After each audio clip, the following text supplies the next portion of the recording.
Mr. President, members of the Senate sitting as Court of Impeachment, over the last 2 weeks, the Senate has faithfully carried out its constitutional duty to listen to the evidence. The framers of our Constitution placed a heavy and solemn responsibility on this chamber. The House did not come here lightly. We discovered unprecedented abuse in the Texas Attorney General's office by Mr. Paxton. As elected officials, we take an oath to protect the citizens of this state and the sacred public trust. The Constitution charges us with policing our own. If we don't keep public officials from abusing the capacity of their offices, then frankly, no one can. Mr. Paxton's attorneys like to remind everyone that he was elected by 4.2 million voters, but they have blindly ignored the fact that he has ultimately ended up serving one person, himself. Mr. Bangert explained Mr. Paxton's abuse of office in perhaps the most succinct way, and I'll direct you to your screen. I was deeply concerned that the name and authority and power of our office had been, in my view, hijacked to serve the interests of an individual against the interest of the broader public. With the help of Jeff Mateer, Ken Paxton was able to build an exceptional executive management team. Mr. Paxton's top advisors were thrilled to go work for him. They came to the office because they believed in him and what he stood for. They were unabashedly conservative, hardworking experts in their fields with rock-ribbed principles. He had hired the best and brightest to help run his office. Mr. Mateer explained at the beginning of trial that these advisors were committed to the rule of law and to conservative governance. In this trial, you have heard from 8 of Mr. Paxton's top and at one time most trusted advisors. There have been several discussions about what the evidence is, but of course their testimony is evidence. Mr. Paxton's advisors were excited about what the office was doing for Texas. They circled around Mr. Paxton and worked diligently to advance the promises that he had made to voters. The travesty is that Mr. Paxton's desire to deliver results for Nate Paul eventually tore the office apart. It metastasized and overwhelmed the office. When it came to Nate Paul, Ken Paxton abandoned and betrayed his trust in knowledgeable staff, his conservative principles, and his commitment to family values, the law, and his oath of office. He repeatedly demanded that his top deputies act as Nate Paul's personal lawyers and not the state's lawyers. He gave the keys to the office. His lawyers have come in here and tried to normalize his behavior. They are not denying that Ken Paxton did any of the acts alleged. Instead, they want you to believe there was nothing wrong with Mr. Paxton ignoring his senior staff's repeated warnings about Nate Paul. Hall of Fame Texas Ranger David Maxwell did not mince words. Your screen, please. My evaluation of the allegations made by Nate Paul is that they were absolutely ludicrous, without merit, no probable cause, not even reasonable belief that a crime had been committed. The nature of the allegations that he was making were against the FBI, an investigator with the Texas State Security Board, 2 U.S. attorneys, the senior federal magistrate, Mark Lane, and others who were involved in the chain of the signing and execution of the search warrants on his business, his place of storage, and also his home. Now, it is clear that Mr. Paxton's judgment was completely clouded by his distrust of law enforcement. But his failed judgment does not excuse his intentional abuse of office. Mr. Paxton wants you to find that even though Nate Paul's story was ludicrous, that it was completely fine for him to hire a 5-year practicing attorney as an outside attorney to do Mr. Paul's bidding. He wants you to find that it was completely okay for Mr. Paxton and Nate Paul's lawyer to direct Mr. Kamek to issue grand jury subpoenas against judges, court clerks, police officers, and the spouse of a lawyer involved in a civil lawsuit with Nate Paul. They even want you to believe that going and getting a grand jury subpoena isn't really a big deal. This suggestion is absurd. The ability to issue a grand jury subpoena is a substantial power wielded by our government, and allowing a private citizen to take that power to attack enemies is truly shocking. Now, Mr. Paxton has admitted that he does not know much about criminal law. When he asked for money from this chamber to settle the lawsuit filed by staff members he wrongfully terminated, he wouldn't even answer a senator's question about the hiring of Mr. Kamek, and instead deflected to a staff member that he said was better qualified to answer. But when it came to Nate Paul and his requests, all of a sudden Mr. Paxton knew best. He refused to reply on the expertise of his staff. He balked at their warnings. And then he hid his actions when he went around them in his attempts to move forward in helping Nate Paul. And he is continuing to claim he knows best. He is sitting here today saying that he was completely entitled to do what he did and that these witnesses were some part of some deep state conspiracy. But once again, Mr. Paxton's claims are divorced from reality. The fact that every action complained of would have benefited Nate Paul is not mere happenstance. As Mr. Paxton's counsel has said, there are no coincidences in Austin. Now let's be clear about what happened here. Mr. Paxton enjoyed the power of his office. He enjoyed his relationship with Nate Paul. It facilitated the life Mr. Paxton wanted. And Mr. Paxton willingly and blindly wielded the power he loved so as to maintain the relationship he needed. This is wrong.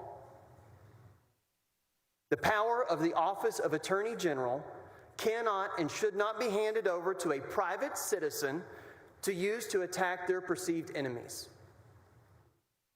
Mr. Paxton claims that he wants the truth, but he hasn't even bothered to be here for the whole trial.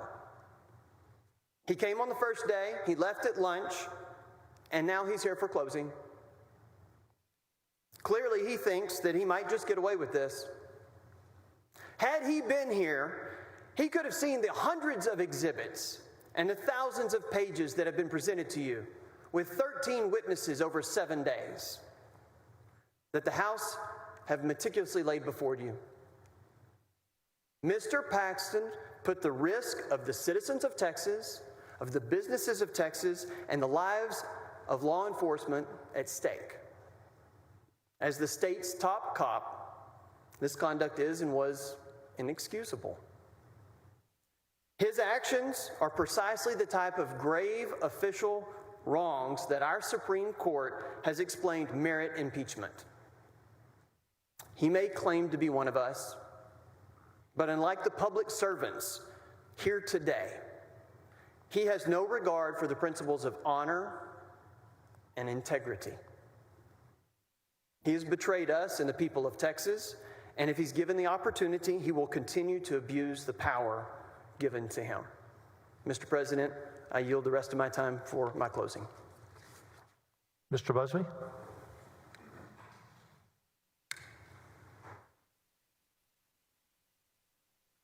I'm going to get set up here, Your Honor. We'll start the clock when he begins speaking.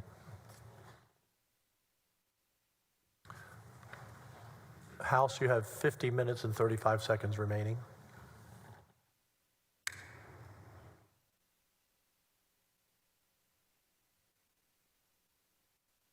May it please the court. Here we are in the Senate chamber in the most historic trial that's been had in this state in the last 100 years on this evidence. There is shame here, and the shame sits right there that they would bring this case in this chamber with no evidence. I am proud to represent Attorney General Ken Paxton. If this can happen to him, it can happen to anyone. Now,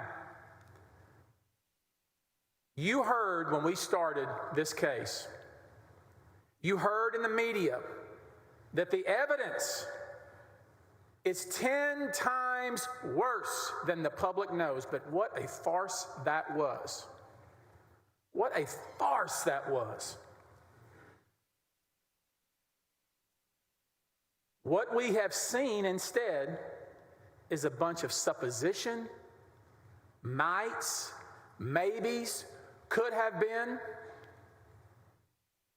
That's what we've seen in this trial. The very first witness they brought to you, the very first witness they brought to you, it's not working, crumbled under oath. Do you remember? Do you remember Jeff Mateer? Crumbled under oath. So what is this case about? It's about nothing. It's about nothing. Think about it. They failed to gather all the evidence. They failed to review their own evidence. They failed to talk to all the witnesses. Think about this. Brent Webster, the first assistant, did they bring him here? Did they even bother to ask him a question? They didn't even ask him a question. He is the man who reviewed and documented every single thing that occurred. They didn't even call him. You know why they didn't call him? Because he puts to bed all of their foolishness and silliness. They didn't take any sworn testimony. They let witnesses assume and speculate. They failed to even understand the law. And they couldn't even write the articles correctly. Look at the articles that the judge just read to you. They used words pro tem. Their own witnesses admit there was no attorney pro tem. They used words like the attorney general failed to protect charities. That is not the attorney general's job. And let me make sure we're clear about something here. When the House Board of Managers brought this case, they made an assumption. They assumed that this man would quit. They assumed that this man would run and hide. They assumed that Attorney General Ken Paxton would resign. Well, guess what? He did not resign. He is proud and is ready to go back to work. And after this is over, I expect he will go back to work. He has been a rock. He has been a rock, and that office, the Office of Attorney General, has accomplished more than any Attorney General's office in the country. You heard it from the witness stand.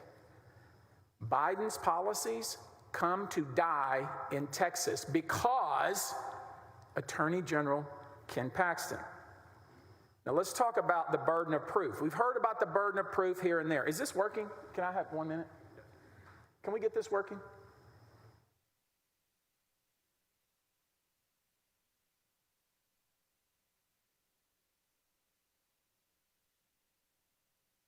Yes, I've been informed that the PowerPoint connection to your screens stopped as soon as he began his... There are no coincidences in Austin. We will stop the clock here for a moment. We're going to take just a moment. Can we get this going, please? I need it for the senators to see the screens.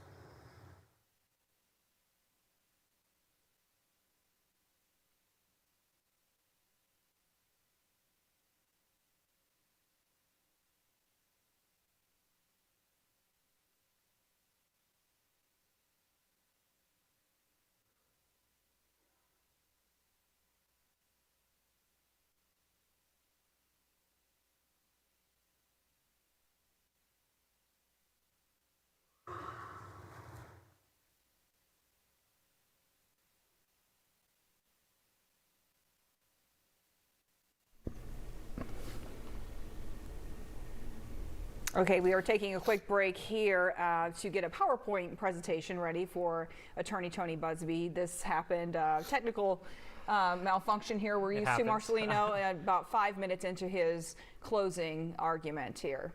It was working fine when the House Board of Managers made their presentation, but it seems like something happened as Tony Buzbee started his presentation. We can recap quickly what we heard from the House Board of Managers.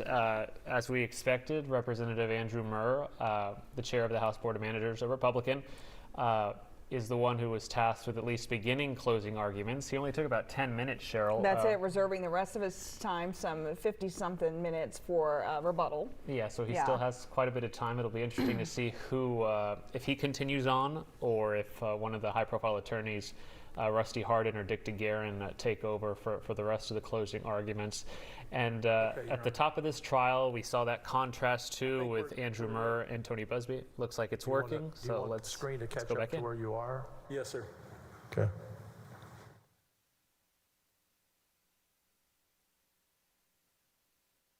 They thought he would quit. They thought they could bring a bunch of people, 15 people, not put under oath, with a bunch of supposition and guesses and mights and maybes, and they thought he would quit. The Texas Tribune, the Dallas Morning News, the Houston Chronicle, they thought he would quit. He did not quit. He did not quit. And he will not quit. Let's talk about the burden of proof. That is super important here. And I want you, senators, please, to look at your screen and look at the burden of proof. Beyond a reasonable doubt. Beyond a reasonable doubt. That means that you have no doubts that are reasonable. No doubts. That is an incredibly high burden. Can you imagine if we were in any criminal court in the United States that this case would not have already been dismissed based on what we've heard from this witness stand? This case would not even, we would not be in final argument. This case would be over. But this is not a criminal trial. This is a political trial. I would suggest to you this is a political witch hunt. I would suggest to you that this trial has displayed for the country to see a partisan fight within the Republican Party. Let's just call it for what it is. That's what we're seeing here. It's being played out on TVs across the country. There is a battle for power. Because there's no doubt that these folks did not prove a case. They didn't prove a preponderance. They didn't prove anything other than they don't like Ken Paxton. Remember this fella, Greg Cox. You remember that guy? Greg Cox. Maybe, potentially, possibly, might have, perhaps, conceivably, could be. He testified that the Attorney General's office was so corrupt, they're involved in organized crime, but you know what? I want to go work there. What a joke. What a joke.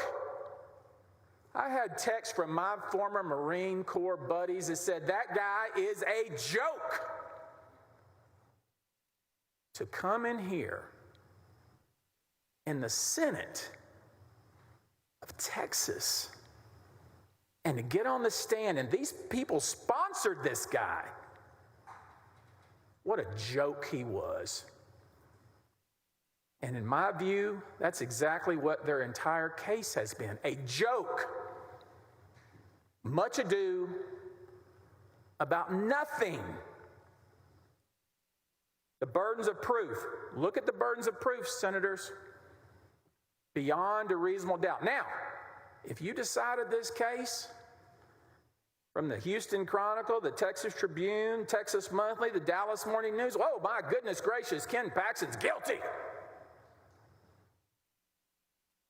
But there ain't no evidence to support it. The only evidence we have in this case is they don't like Ken Paxton. And there is no doubt there have been hundreds upon hundreds upon hundreds of articles about Ken Paxton and how bad Ken Paxton is. Everybody has heard it, and guess what? The voters heard it too, and guess what? Ken Paxton won hands down, resounding victory. He beat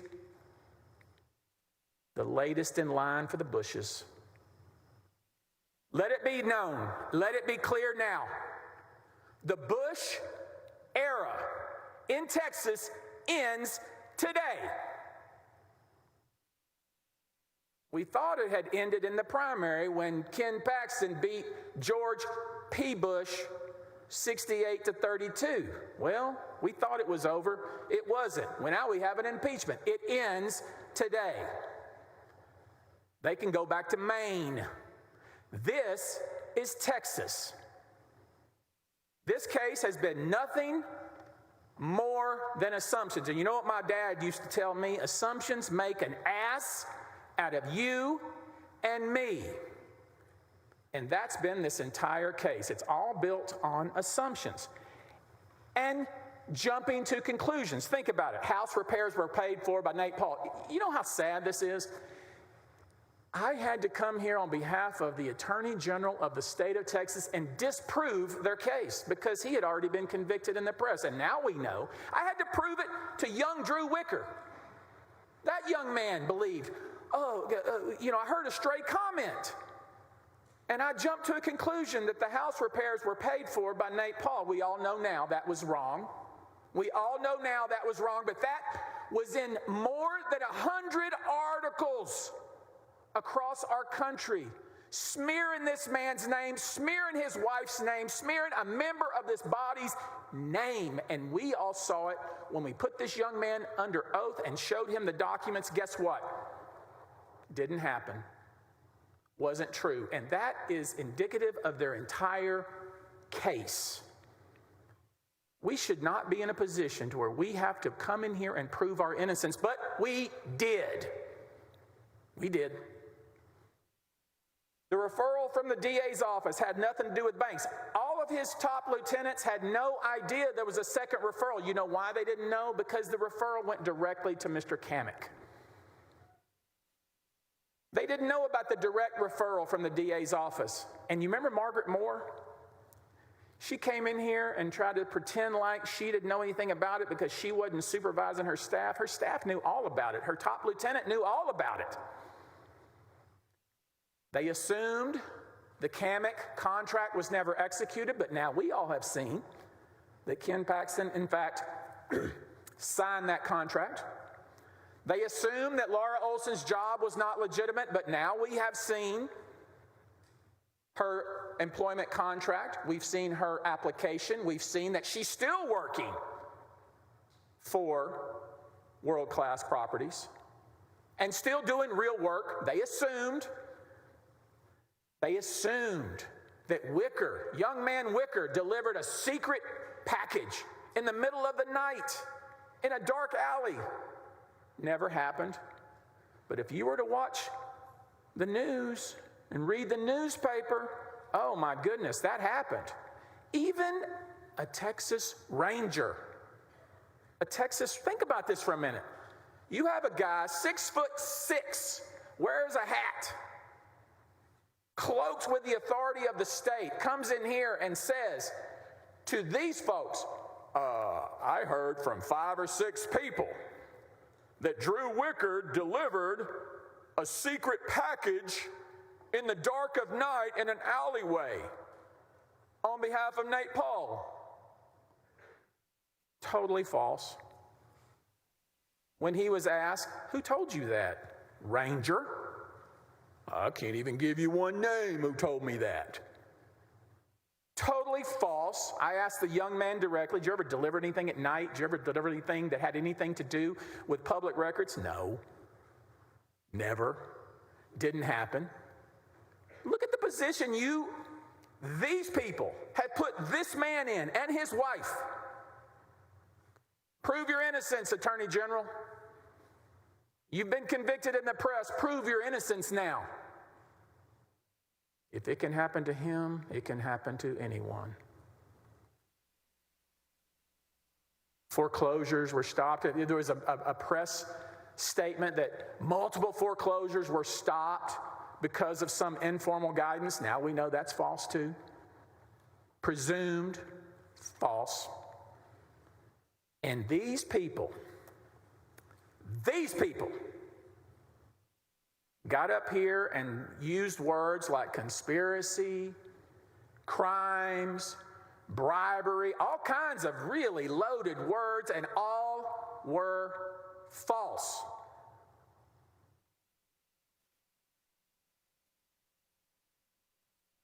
And this young man, Vassar, who cried on the stand in front of all of you because he had been called a rogue employee, at the very time he was called a rogue employee, he was joking and laughing and poking fun and calling his new boss, Brent Webster, a jerk.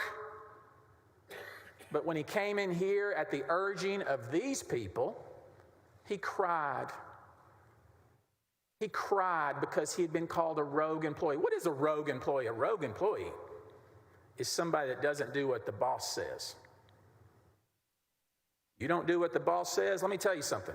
When I was a captain in the United States Marine Corps, and my staff sergeant didn't do what I told him to do, he can register his disagreement, but when the rubber meets the road and I tell him, this is what we're going to do, he does it or he resigns. What he doesn't do, what he should not do, what he should never do is go behind my back, cook up bar complaints, cook up a bunch of foolishness and go to the authorities. That's not how it's supposed to work. This guy, Mr. Vassar came here, cried on the stand about being a rogue employee, but really the truth is at the same time he was called a rogue employee, he was laughing and joking about it. What foolishness is this?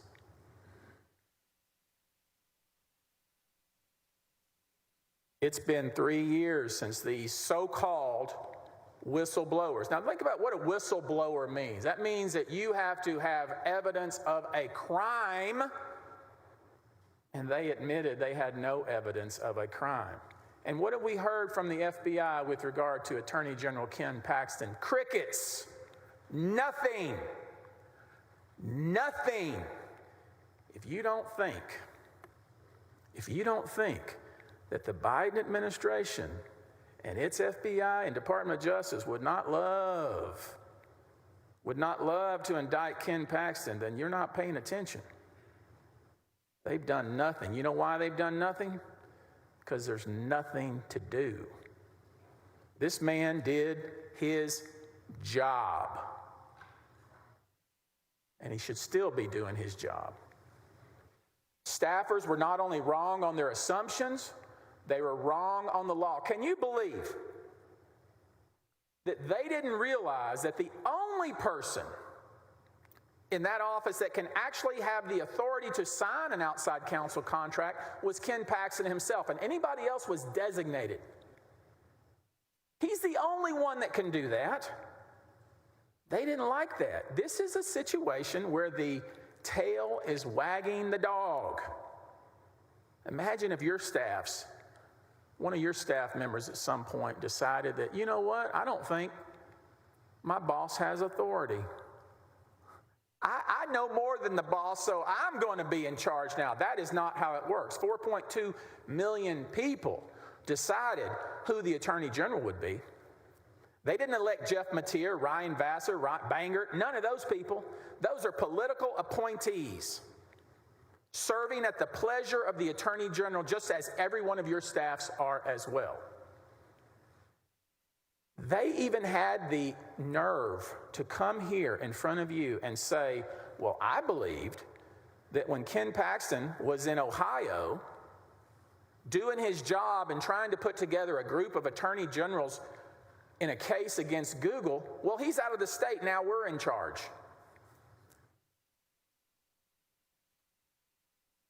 That is not how it works. That is not how it works. Let's cook up a bar complaint against Ken Paxton.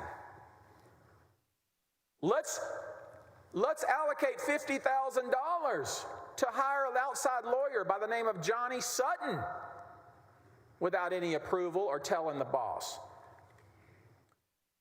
They figured out real quickly, once they talked to Maxwell, that, you know what, we don't have anything. We need to beef this up. We don't have anything. And even though it's been 3 years, they still don't have anything. And 17 lawyers over there working since May at $500 an hour for each of them. Hundreds of thousands of dollars wasted, taxpayer money wasted, and they still don't have anything. Now, how did this happen?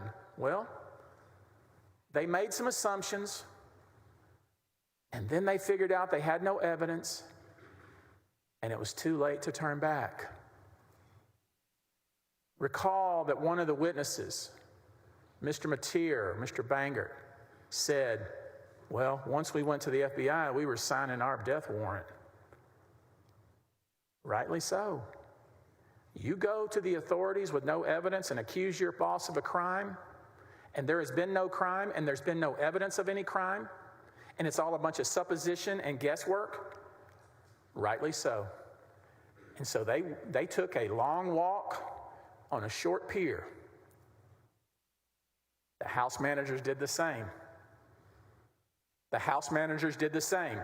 They, in a 4-hour hearing, decided to impeach the Attorney General of the state of Texas, and then they spent months and months trying to collect evidence to support it, and they did not. They failed. And then the lobbyists got involved. The text of support. TLR, yeah, we were against Ken Paxton. We spent $6 million against Ken Paxton. We couldn't beat him at the ballot box. Maybe we can beat him.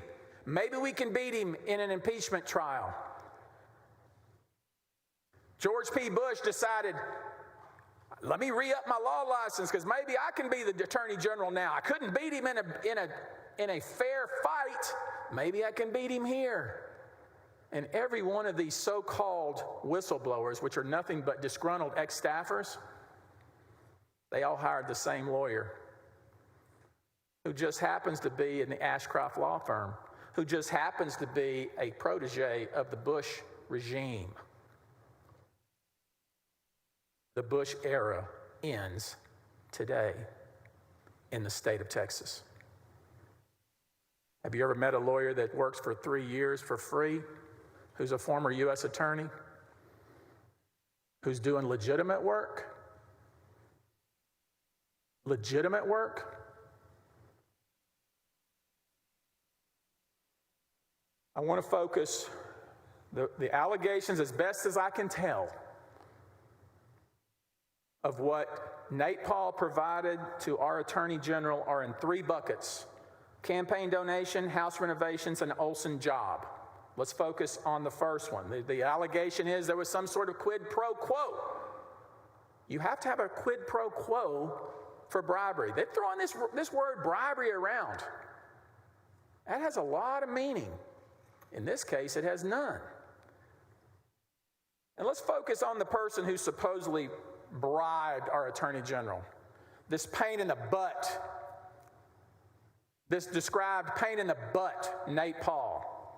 Entitled, insistent, overbearing, manipulative, pushy, threatening, presumptuous, brash, assertive, forceful, militant, but he really believed that he had been abused by the federal authorities. And let me ask you a question.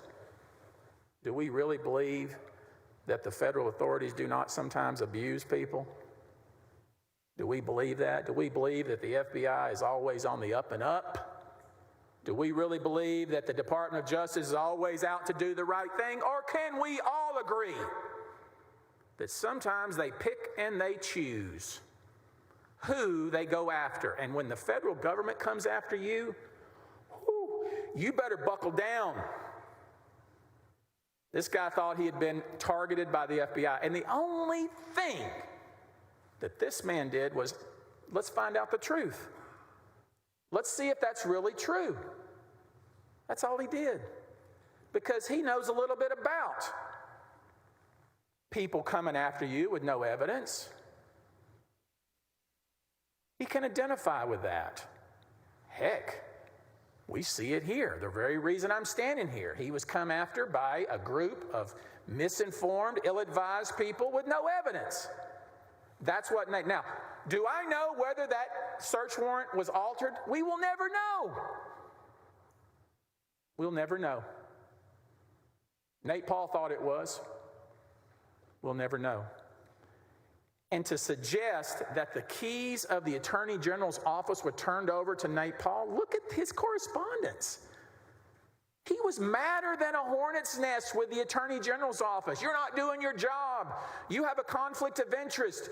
You guys are negligent. You're grossly negligent. He was mad. He was pissed because the Attorney General's office would not do what he wanted them to do. He wanted them to investigate. If you look at the correspondence from Nate Paul, senators, and you compare it to what you just heard from Mr. Murr here, you're going to see two different stories. Nate Paul was very unhappy with the Attorney General's office. That does not sound like somebody who had the keys to the office. He kept accusing the Attorney General's office of not being neutral. He accused the Attorney General's office of having bias. He accused the Attorney General's office of being in the bag for the Mitty Foundation. He accused the Attorney General's office of employing people that were against his interests. It does not sound like somebody who's running the Attorney General's office. There was one person running the Attorney General's office, and that man is sitting right there, and that is the man that should be running the Attorney General's office at the end of this day.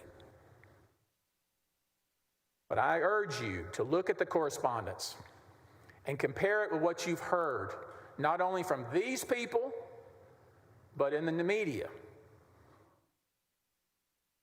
Nate Paul was very, very upset and very, very unhappy with the Attorney General's office. So much so that he threatened to sue, that he sent a letter and said, hold all of your correspondence because I am going to sue you guys for your negligence, for your bias.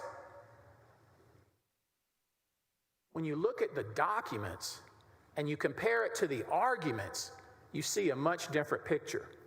Now, the allegation, the first bucket is a campaign donation of $25,000 made in October of 2018. Everything that you have heard in this case was in 2020. So think about that for a minute. Their entire case, a campaign donation, a bribe, if you will, 2 years prior. Complete ridiculousness.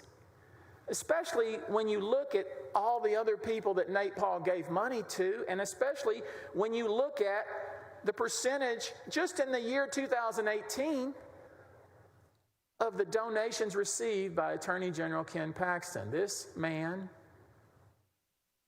is a fundraiser. There is a reason that he raises money politically, because the people like what he does. The people like Ken Paxton. We know that a campaign donation as a basis for bribery is complete hogwash.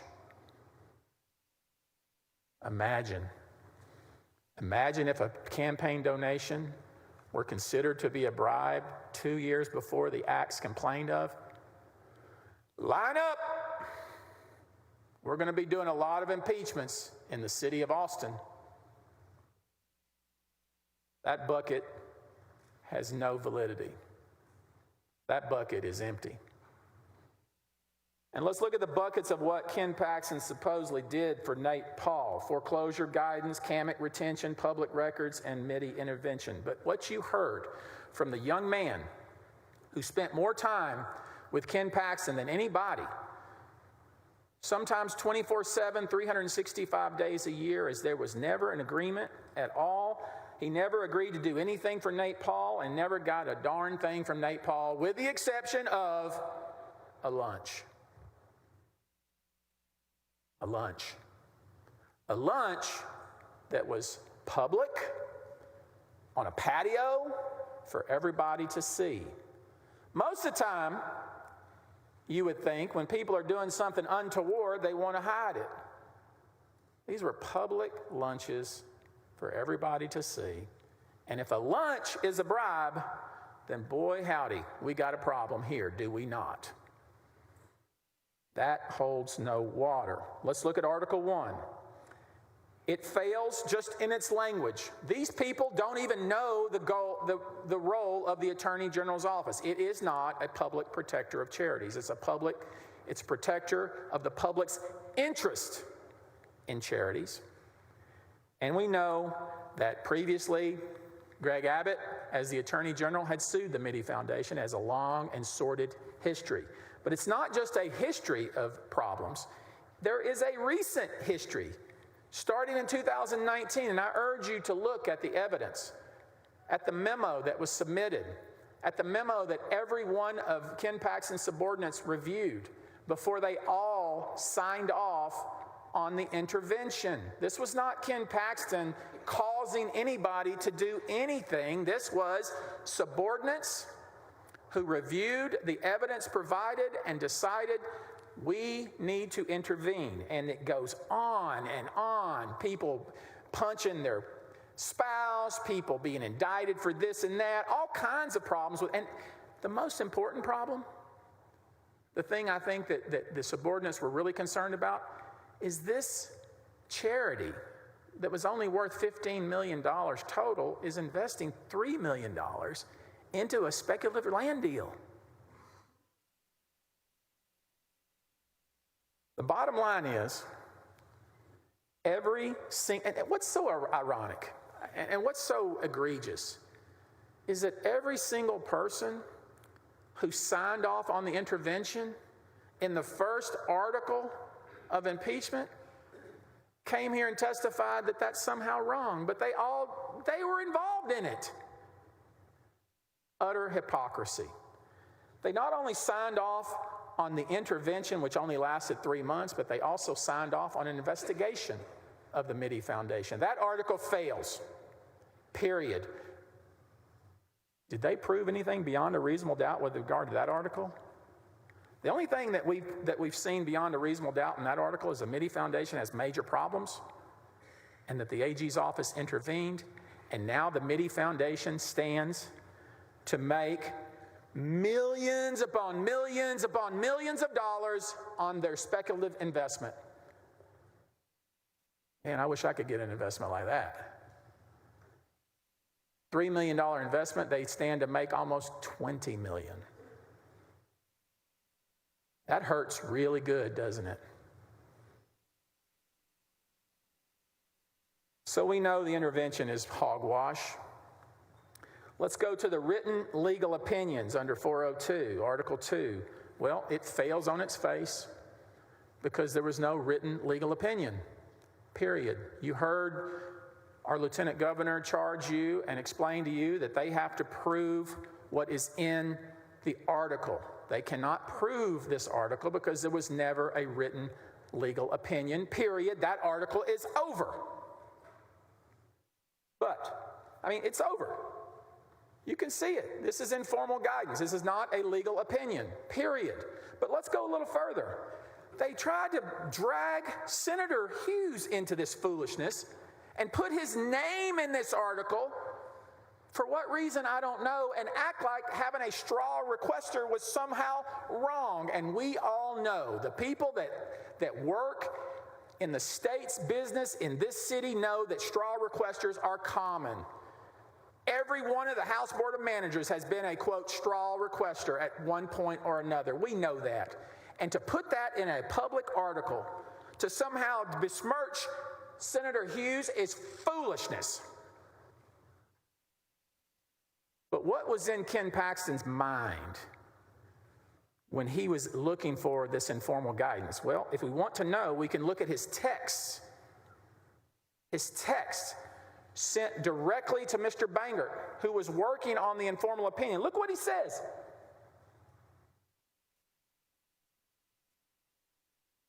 I think that it will impact people's lives in a good way if we do this right. Hundreds of people will be protected from harm and maybe devastation. These are real-time texts. This is not 3 years later with a bunch of cooked-up foolishness. This is the real-time thoughts of our Attorney General as to what he was thinking with regard to the informal guidance. And did you hear Drew Wicker? When he was asked about that, he said he knew a little bit about it. General Paxton says, we may prevent a grandmother from being thrown out of her home. And now they've turned this upside down. They've cooked it up and made it look somehow bad. And you know what's most ironic is the president of the time, at the time, Donald Trump, a month later issued the same guidance.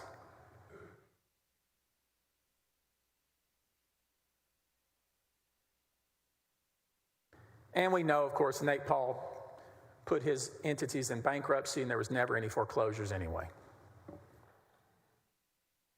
This is what we have to do. We have to get up here and prove our innocence. How wrong is that? And did you hear the financial guy from the bank get up here and talk about they didn't lose a penny? That they did not only didn't lose a penny, they made a fortune.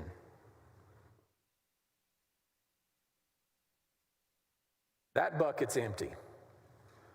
Let's talk about the abuse of the open records process. Well, we've seen that is bull. We've seen that the abuse of misuse of official information, that was bull. Remember what you heard, that there was a secret delivery in the dark of night and a sealed package with top secret information. The problem with all that was all that information had already been released. It was already public. It was already public. And then when young Drew was asked, did you checked out for the general a packet that had a CD in it? Was that what you gave to Nate Paul? No, not at all. Total baloney. Never delivered any open records to Nate Paul, never delivered anything secret. That bucket's empty. Article 5, the retention of Kamek. They say he was a prosecutor pro tem. Well, that crumbled on the stand, did it not? You have to vote on the language of the articles. That should be 30-0. There was never a prosecutor pro tem. Game over. But we still have to prove our innocence. So ridiculous. The office of the district attorney made a referral. Mindy Monford, I want you to please pay particular attention to her affidavit. She was one of the subordinates of the elected DA, and she made it very clear that it was her idea to do the referral. And you know what she said? I didn't think it was appropriate to send it to the Texas Rangers. I didn't think it was appropriate to send it to the FBI, so I referred it to the Attorney General's office. But guess what? It went to a Texas Ranger and a former U.S. attorney, and they didn't want to fool with it. That's what you call a punt. We don't want to do it, let's punt it. And then they tried to pretend like they weren't involved, even though Kamek didn't know how to do a grand jury subpoena, so he had to rely upon the DA's office to do it. They were intimately involved. They were actively involved. They were helping him get the subpoenas, and they never said, this is wrong. In fact, they thought, I'm glad you're doing it because I don't want to be investigating the people that I have to work with. And then when it was over, they tried to wash their hands of it all. With all due respect, typical politician.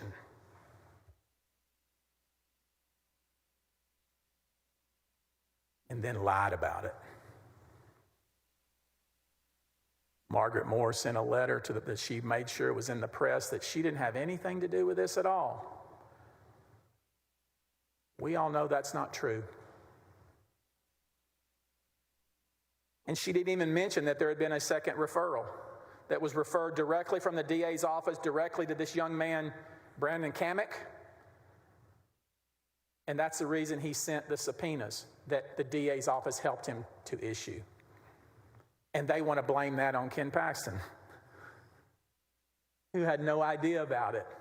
Kamek admitted, I never told him what it was my idea to issue subpoenas, and I never told him who they were going to be issued to.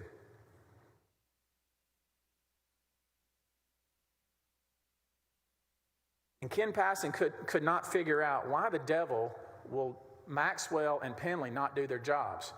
Ken Paxton had a chance to investigate the feds. He wanted to investigate the feds. He wanted to, because he had seen how they operate, picking and choosing who they convict or who they charge, weaponizing the FBI, abusing their authority. He had an opportunity. He could not understand why his subordinates would not do their jobs. Instead of fighting about it, he got outside counsel. And this young man, Mr. Kamek, who had a signed contract from the Attorney General of the state of Texas, was dealing with somebody the Texas Ranger had decided in his mind on a Google search. Think about this. Imagine, I hope Dave Maxwell never Googles me. He had decided before he even looked at it that Nate Paul was a criminal. My God. If that's how criminal work is done, that your top cop in the AG's office, based on a Google search, decides somebody's a criminal, therefore I'm not going to investigate his allegation of wrongdoing of the feds, we got a problem. We got a problem. He decided on a Google search that he wasn't going to do a darn thing. He was never going to investigate his old outfit, the Texas Rangers. He was never going to do that. He's in the Hall of Fame, for God's sake. And Penley's not going to investigate the feds because that's where he spent most of his career. And Ken Paxton said, look, there's an allegation. Let's look into it. And the only thing he ever said was, just find the truth. So look at the points of view. You look through the prism. Ken Paxton's prism is sometimes the feds screw up. Kamek's point of view as a criminal defense lawyer is sometimes those who are making allegations are wrong and screw up. Maxwell and Penley, the feds never do anything wrong. The Texas Rangers never do anything wrong. And anybody that says they do, they're a criminal. God, that's fear. That's terrifying. That should terrify every one of you. And so he issued subpoenas, and he thought he was a special prosecutor. He was outside counsel, special prosecutor, whatever he was, he had the authority of the AG's office only to investigate. To investigate. And that's what the young man was doing. And he made it very clear in his testimony. He was young, inexperienced, sincere, and energetic. And he was asked point blank, did you think this was baseless? He said, heck no. I thought it was persuasive. I thought it was convincing. And I was excited to be involved in it. Because if what was being alleged were true, that would be a, quote, big deal. The only thing that Ken Paxton ever told that young man is seek the truth. That's what I suggest to you. Seek the truth. Nate Paul got nothing. Nothing. It's a darn shame that we have to come and prove that, but we did. And these whistleblowers, so-called whistleblower, in order to be a whistleblower, let this sink in order to be a whistleblower, you have to have a good faith belief that a crime has occurred. In order to have a good faith belief that a crime has occurred, you have to have evidence. And you heard Mr. Vassar admit when he went to the FBI, he had none. He had some guesses, he had some maybes, he had none. And if these folks would have done their job, you wouldn't have had to spend the last 2 weeks of your time doing their job. And you can tell from the text. You can tell from the text of these so-called whistleblowers, which what they really are is disgruntled ex-staffers. They were combative. They were insubordinate. They called their brand new boss a joke. How long would somebody on your staff last if they were texting their colleagues calling you a joke? You would fire them on the spot. He is a joke. We all know that when you bring in a new chief of staff, when you have a disagreement with your chief of staff and you bring in somebody else, that chief of staff is going to make sure that she or he brings in their own people. That's the way it works in politics, political appointees. And when you come in and you talk to your subordinates and they say, I won't work with you, what happens then? They leave. Nobody was ever mistreated. Nobody was ever talked down to. They were treated with respect. That's not what Brent Webster, the new first assistant, got in return. What he got in return is screams, shouts, hollers, and talking behind his back and calling him a joke. And then they joked about being fired. They were so torn up that they were joking amongst themselves, calling themselves the Cool Kids Club. The investigative report, I encourage you to read it. It's very lengthy. That's Article 7. It is documented and detailed. It explains everything that happened. It's a full investigation, and it's pretty darn good. And it lays out in great detail the events, and it's been unrebutted.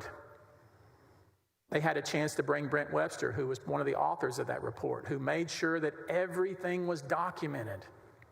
It's lengthy. It has exhibit after exhibit. It demonstrates that they did, in fact, take the Attorney General's name off of the letterhead. It's there in black and white, the emails back and forth when they did that. It's in that report. Now they say the report is false.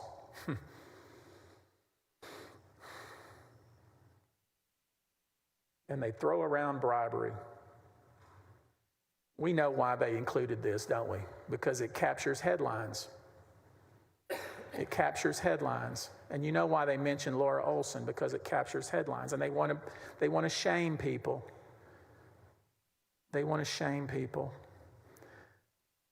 They want to be morally superior to us all. There's no reason to have done that to this family. There's no reason to have done that to this family. This woman got a job. She got it on her own merit, and she continues to work even today. She's getting checks from her job here in Austin even today. She has an apartment. She pays for her own apartment. That bucket is empty.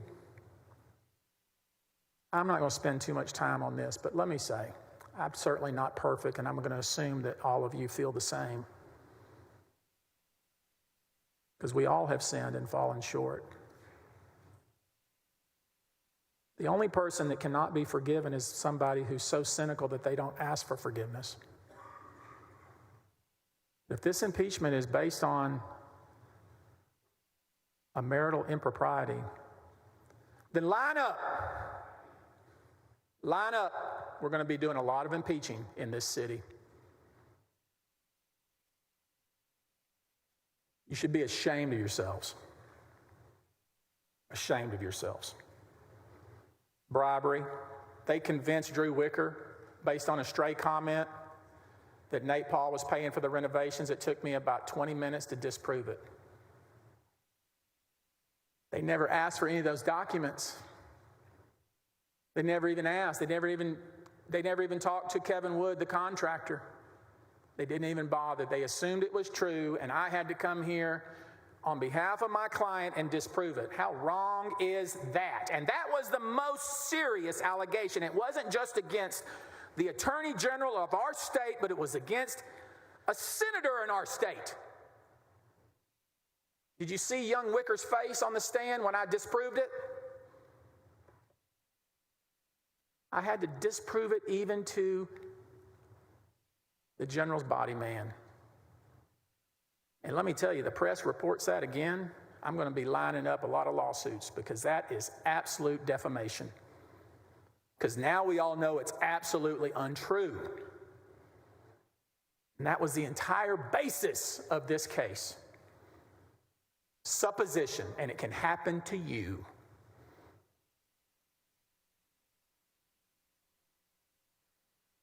Not even going to go through it. No burner phones, no secret email address, no promise to help Nate, no agreement with Nate. Nothing. Nothing. You should be ashamed of what you've done here. We showed you the transaction from front to back. Now, there was some suggestion that, well, he decided to pay because he knew they went to the FBI. Total baloney. The documents show something completely different. I urge you to look at Mateer's text and look at the text to Chip Loper on the pavement. Look at the USAA docs that show that he was fighting with his insurance company trying to get paid for these very renovations and repairs that we have in evidence now. Every bucket of what General Paxton supposedly received, every bucket of what Nate Paul supposedly received, empty. Empty. So, what do they do now? Well, you settle a lawsuit.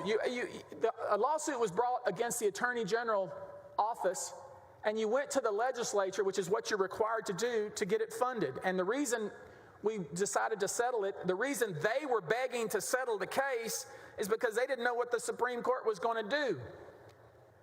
And Ken Paxton delegated that to one of his subordinates and said, hey, settle it if you think it's appropriate. And that was put before the legislature, and the legislature says, no, we're not going to pay it. And they were begging. The very people that came here to testify were the very people begging to get paid. It makes me mad. You have 10 minutes remaining in your time. So the Hail Mary, that's Roger Staubach, remember him? The Hail Mary is, well, let's just throw in a bunch of malarkey at the end. Conspiracy, although there's no agreement and no furtherance of a conspiracy. Misappropriation, never happened. Dereliction of duty. Boy, when you're accused as a Marine officer of being derelict of duty, that's bad. Let's throw it. Unfit for office, abuse of the public. There's no evidence to support any of the articles. That means there's no evidence to support any of these articles. These are thrown in later because as you deliberate, there's going to be somebody say, okay, you're right. There's no proof of that, but we got this article. We'll use this to get him. We got to get him. We got to get him. Don't do that. That's not based on evidence. And that ain't the way it works. Just throw it at the wall and hope something sticks.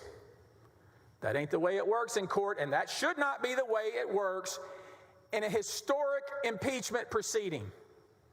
It holds no water. So why are we here? We're here because Dade Phelan got his feelings hurt. He was so drunk handling the House business, knowing full well that they had no evidence to support an impeachment and they hadn't done their homework. When Ken Paxton says, hey man, you embarrassed the devil out of yourself, you should resign, they sped up the process and impeached this man. You've seen the video. It's all over the internet. You know, my favorite author said, justice limps along, but gets there all the same. We should have never had to do any of this, because this case is a case about nothing. It's a case about nothing. And people are watching. It's not just these people. There are thousands upon thousands of people watching at home who will sit in judgment, who have watched the evidence, who have been shown what has been alleged and what has actually been proven, and have seen that they don't match up. For me, as a son of a butcher and the son of a woman who worked in our high school cafeteria, who had the gift from God to go to Texas A&M and then go into our United States Marine Corps, and then be able to become a lawyer, a member of the bar of our state, to be called to defend the sitting Attorney General of the state of Texas is a great honor. And it's a great honor to stand here in front of you. I know in the fiber of my being that all of this foolishness that they've accused this man of is false. But the only question I have in my mind is whether there is courage in this room,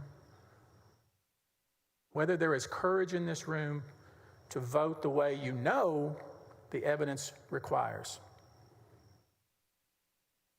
I think there is. I hope there is. I pray there is. I'm asking you to agree with the 4.2 million Texans who put this man in office as Attorney General, to put this man back to work and vote not guilty.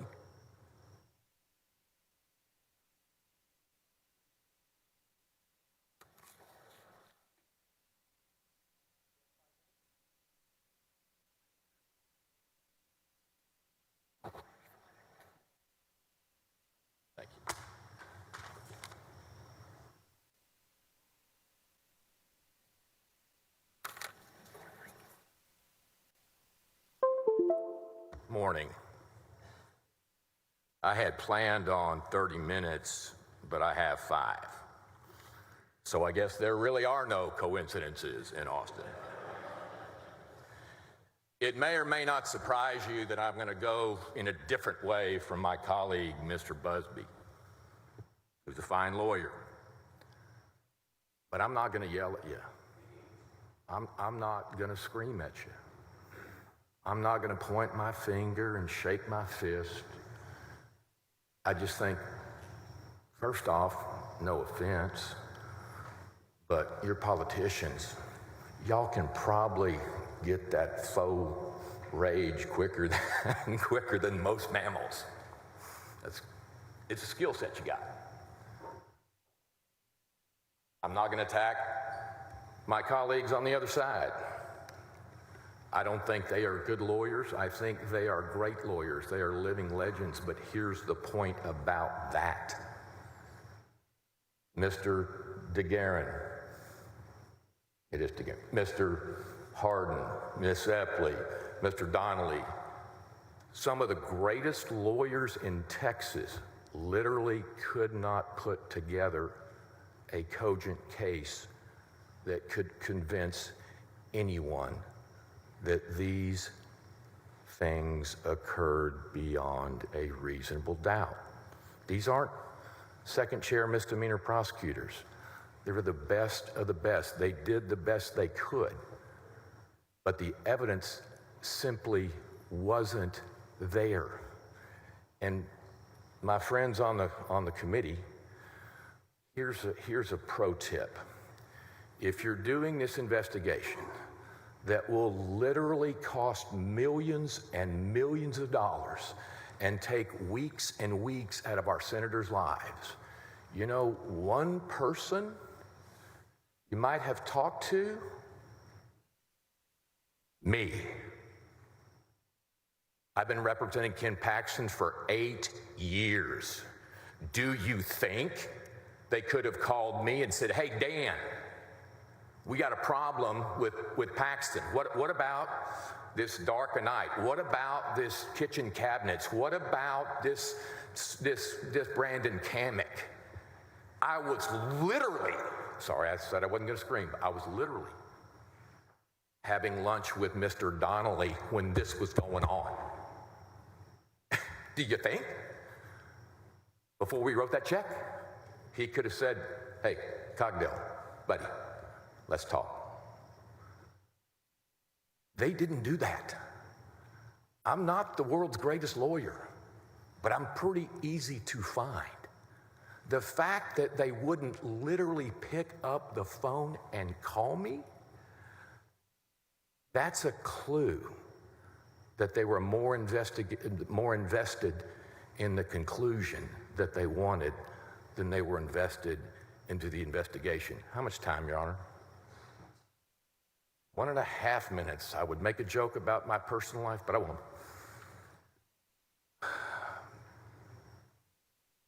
Can I see the picture of Brandon Kamek?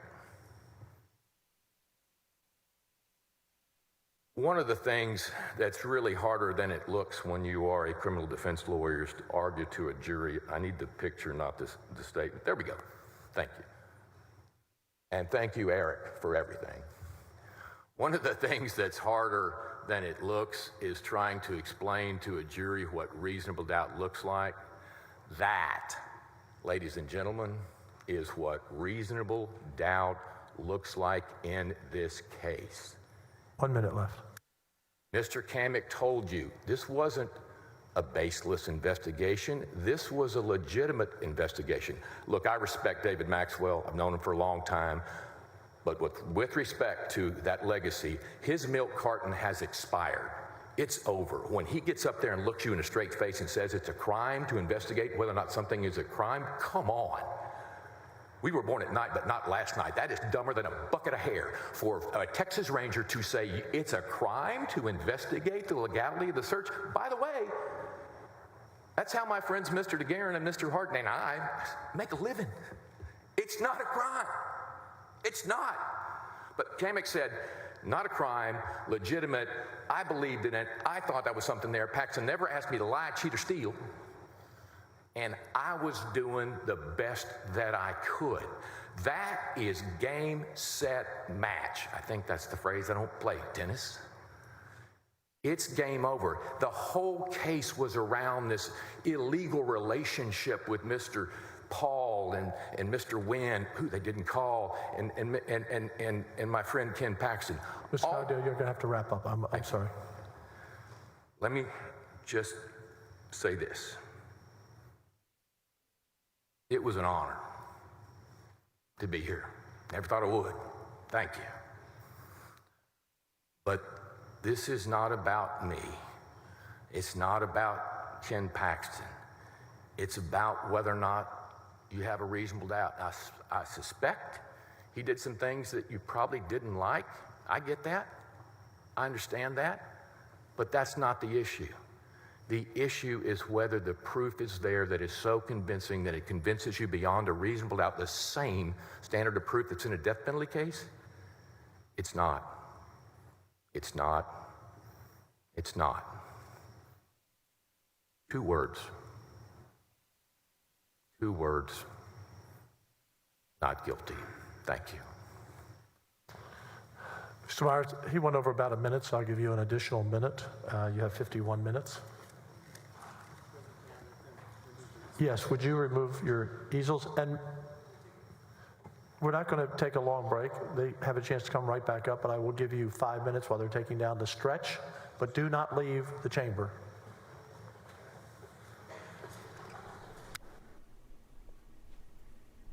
And you have been listening to closing arguments in the Ken Paxton impeachment trial here at the Texas State Senate. The judge there, the Lieutenant Governor, Dan Patrick, giving everybody about 5 minutes here to take a little stretch as they switch out.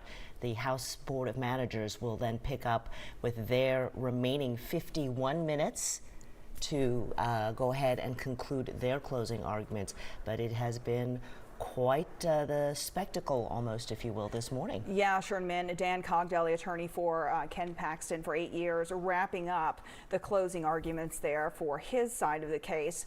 Coming back to Representative Murr, when he started off his closing arguments this morning, which he only took about 10 minutes, he made clear here that, you know, this is here, we need to keep people from abusing office. This is what Ken Paxton did.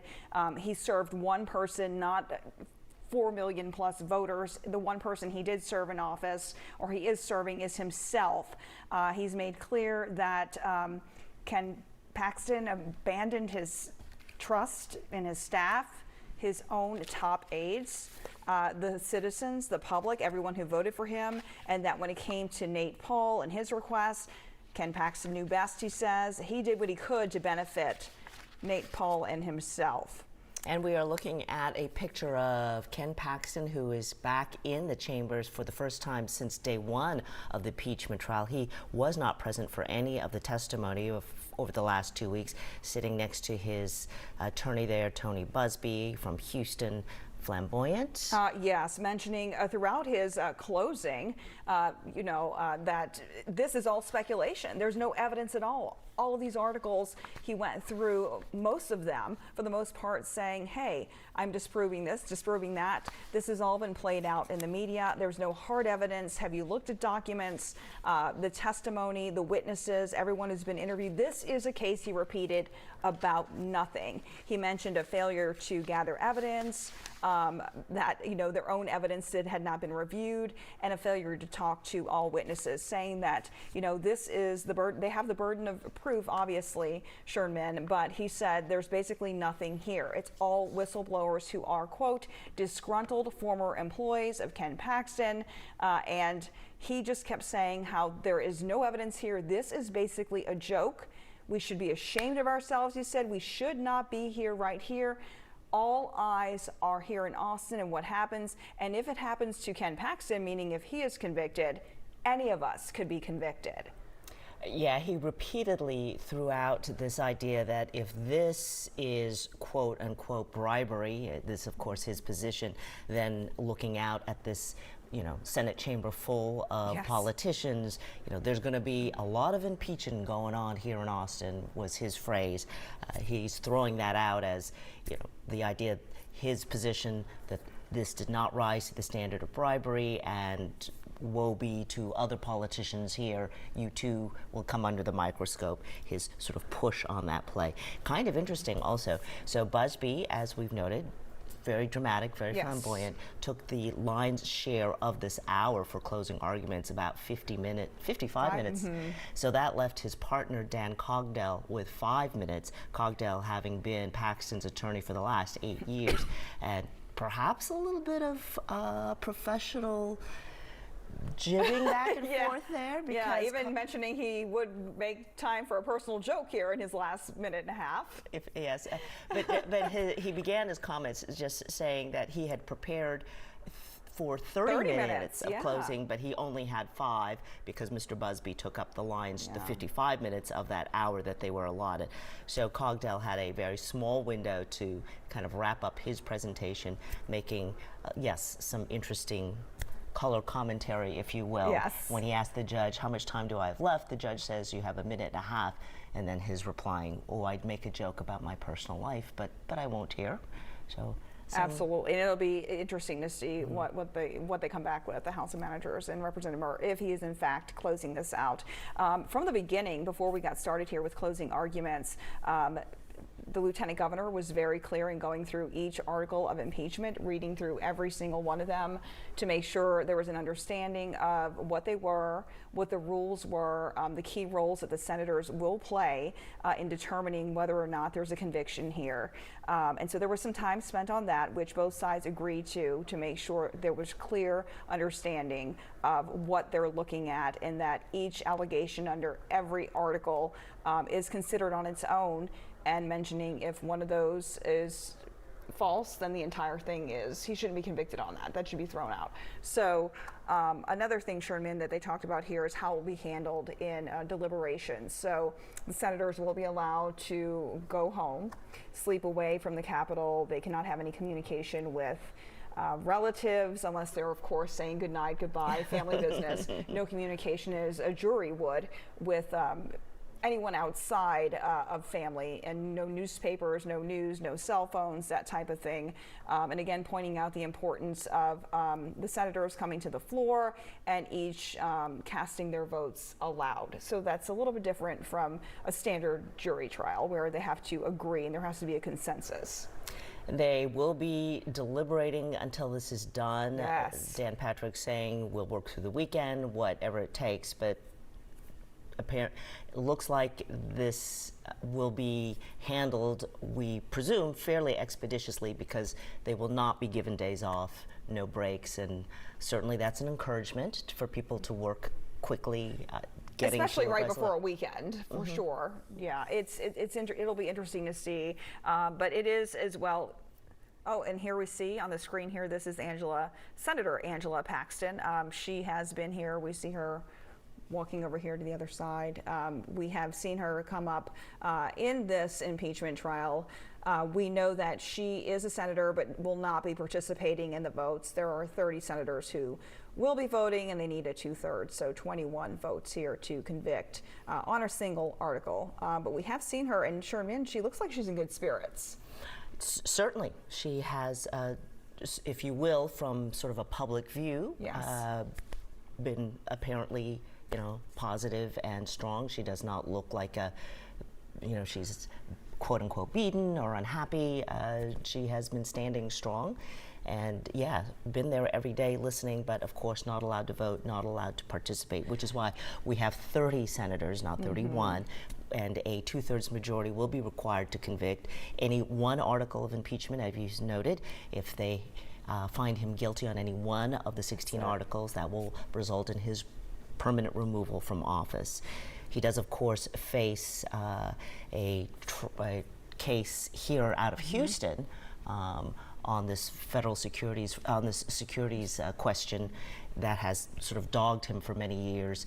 He's also remains under federal investigation as well as a review by the Texas State Bar. So he's got a lot of legal issues on his plate. And showing up today, at the end of it, looking relaxed and confident, sitting next to his attees. So that's also interesting to watch. We have one juror missing. Yeah, we're going to listen now to the Lieutenant Governor there, Dan Patrick, the quote judge in this proceeding at the state Senate. They're waiting on one more person to return, I believe he said. One juror, so that we can continue and conclude with closing arguments. 51 minutes now remaining for the House of Managers. It'll be interesting to see if Mr. Murr continues and picks it all up, or if perhaps Rusty Hardin, another big name attorney from Houston who is working for the prosecution in this case, will pick up some of the closing arguments. And it'll be interesting to see too if they use their entire time, which they did not in the beginning in their opening statements. So it'll be interesting to see if they're using the entire remaining of their time to make their closing arguments. So it'll be interesting as well to see how they come back with following attorney Tony Buzbee and his very powerful closing, demonstrative closing arguments. To your time because they went a minute over. So you have 51 minutes and a few seconds. All right. Thank you, Mr. President. When I gave the opening statement on behalf of the House managers, we told you that we wanted you to hear from the witnesses and see the documents. And so we're going to continue to do this. On your screen, we're going to start with Article 1. Now, we don't have enough time to go through every piece of paper that was introduced at trial and every word that was uttered under oath. But we suggest that you look at these key exhibits related to Article 1. To summarize, the Texas Attorney General wields astonishing power and is required to use that power to protect charities. In fact, the Fifth Circuit Court of Appeals has called it the public protector of charities. But instead of protecting the Mitty Foundation, Paxton forced his office into the Mitty lawsuit over the objections of the Charitable Trust Division solely to help Nate Paul and his companies. Mr. Paxton's obsession with helping Nate Paul manifested itself in the Mitty litigation when he demanded his deputies try to halt the lawsuit and force the charity to accept Mr. Paul's lowball settlement offer. Mr. Paxton claimed that the office needed to intervene to save the Mitty Foundation from excessive attorney's fees. But in reality, his actions harmed the charity by causing it to respond to frivolous motions and demands. Instead of protecting charities, Mr. Paxton harmed the Mitty Foundation only because he wanted to help Nate Paul. Now, in addition to exhibits, you heard testimony proving evidence in Article 1. Here's just one of the highlights from Mr. Bangert. He directed us to intervene. It was clear to me the intervention would benefit world-class holdings in Nate Paul.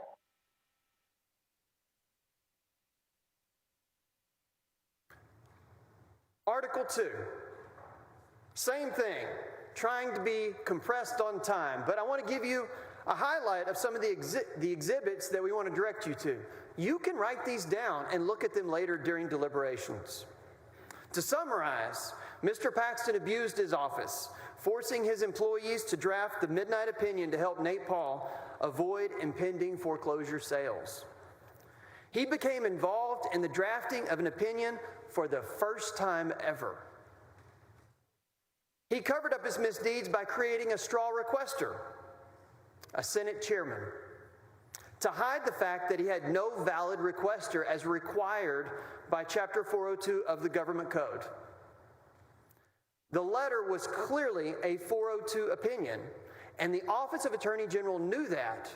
Why else go to all the trouble to find an authorized requester? It doesn't make sense.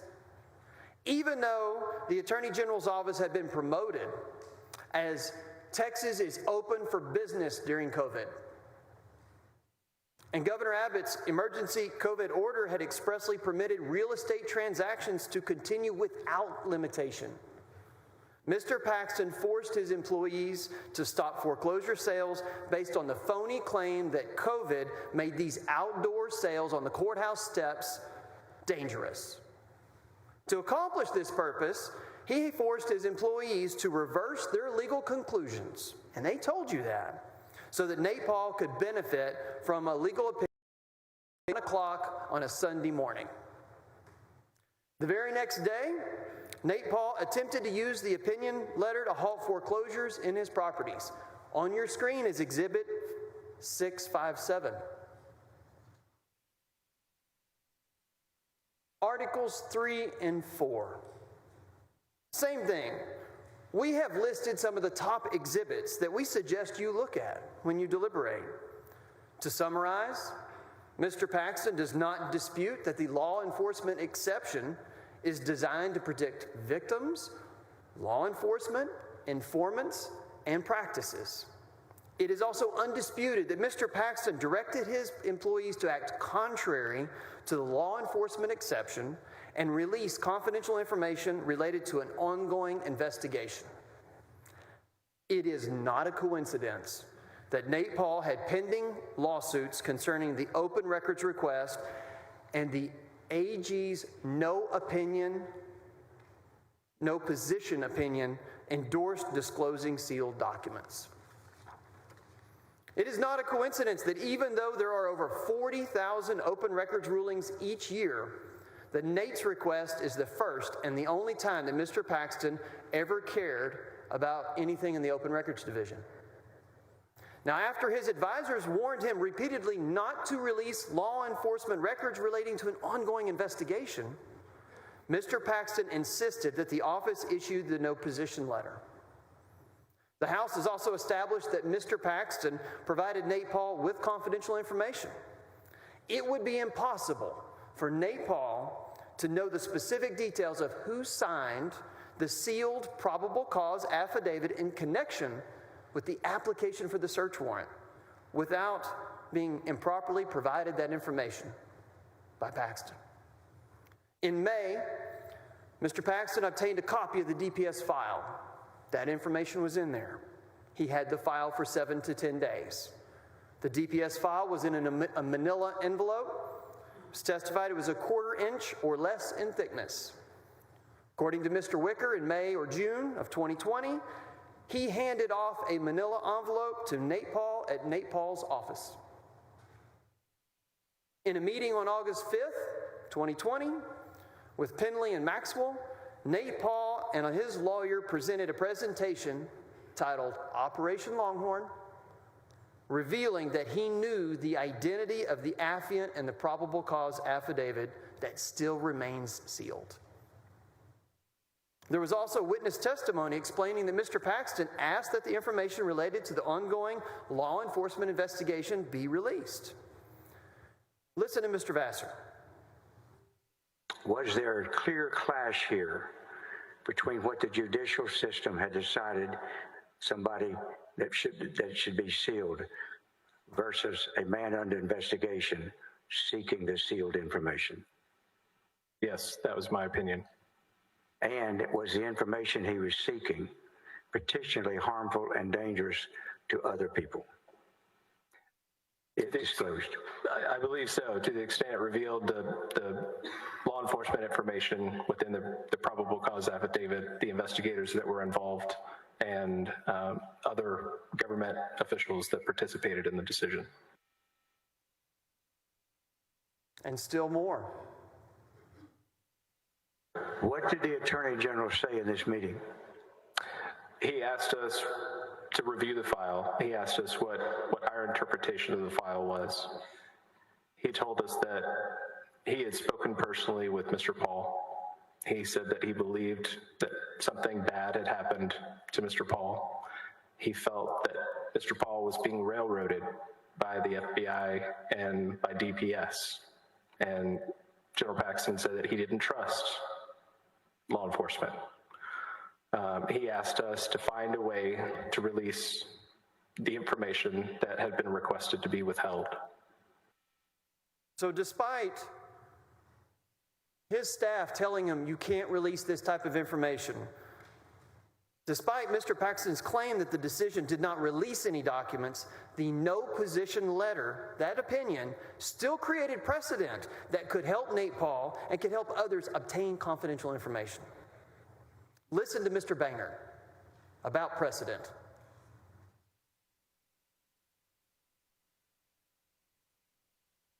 If our office refuses to take a position on an issue like that and the court sees that, that is a strong signal, I believe, to the court. And I've been a lawyer for over a decade, probably close to 2.